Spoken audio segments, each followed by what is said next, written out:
اور اللہ تعالیٰ نے قرآن پاک میں ارشاد فرمایا جو اپنی اپنی نمازوں میں سستی کرتے ہیں، جو نمازوں کو چھوڑتے ہیں، اللہ نے ارشاد فرمایا کہ بس ان کے بعد کچھ ایسے جو ہے ناخلف آئے کہ انہوں نے اپنی نمازیں ضائع کر دیں۔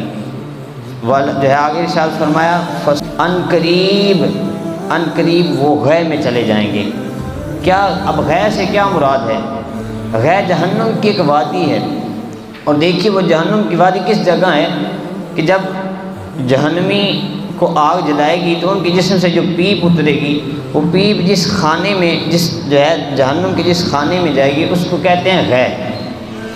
اس خانے میں جہنم کے اس حصے میں بے نمازی کو رکھا جائے گا۔ کتنی بڑی سزا ہے بے نمازی کے لیے، جو نماز چھوڑتا ہے، جو نماز میں سستی کرتا ہے۔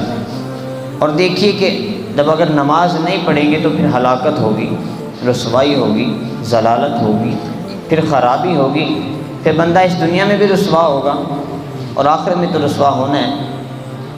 اور نماز اگر پڑھے گا تو مصیبتوں کا حل نماز ہے، بیماریوں کا حل نماز ہے، تنگ دستیوں کا حل نماز ہے، پریشانیوں کا حل نماز ہے۔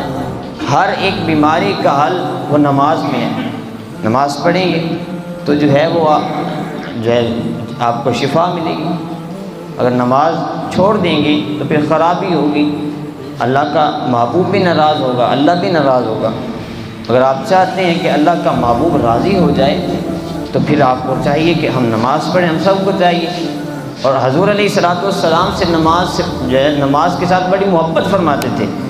جانے کائنات اتنی محبت فرماتے تھے کہ حضور نے ارشاد فرمایا قرۃ عین فی الصلاۃ، کہ جو ہے نماز میں میری آنکھوں کی ٹھنڈک ہے۔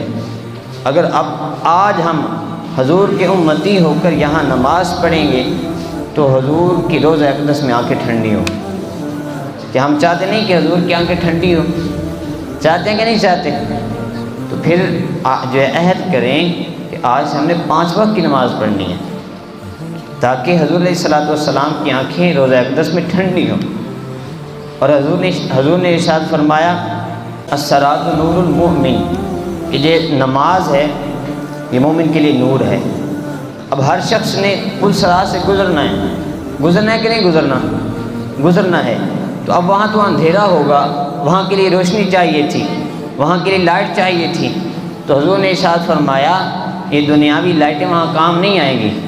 جو ہے اگر تم نماز پڑھو گے، حضور نے ارشاد فرمایا الصلاۃ نور المؤمن، اگر تم نماز پڑھتے ہوگے دنیا میں تو وہ نماز تمہارے لیے نور بن جائے گی، اور جب تم پل صراط سے گزرو گے اس نور کے ذریعے سے تم آسانی سے گزر جاؤ گے، کیونکہ نور تمہارے پاس ہوگا، روشنی تمہارے پاس ہوگی، تو پھر پل صراط سے پھر گزرنے میں آسانی ہوگی۔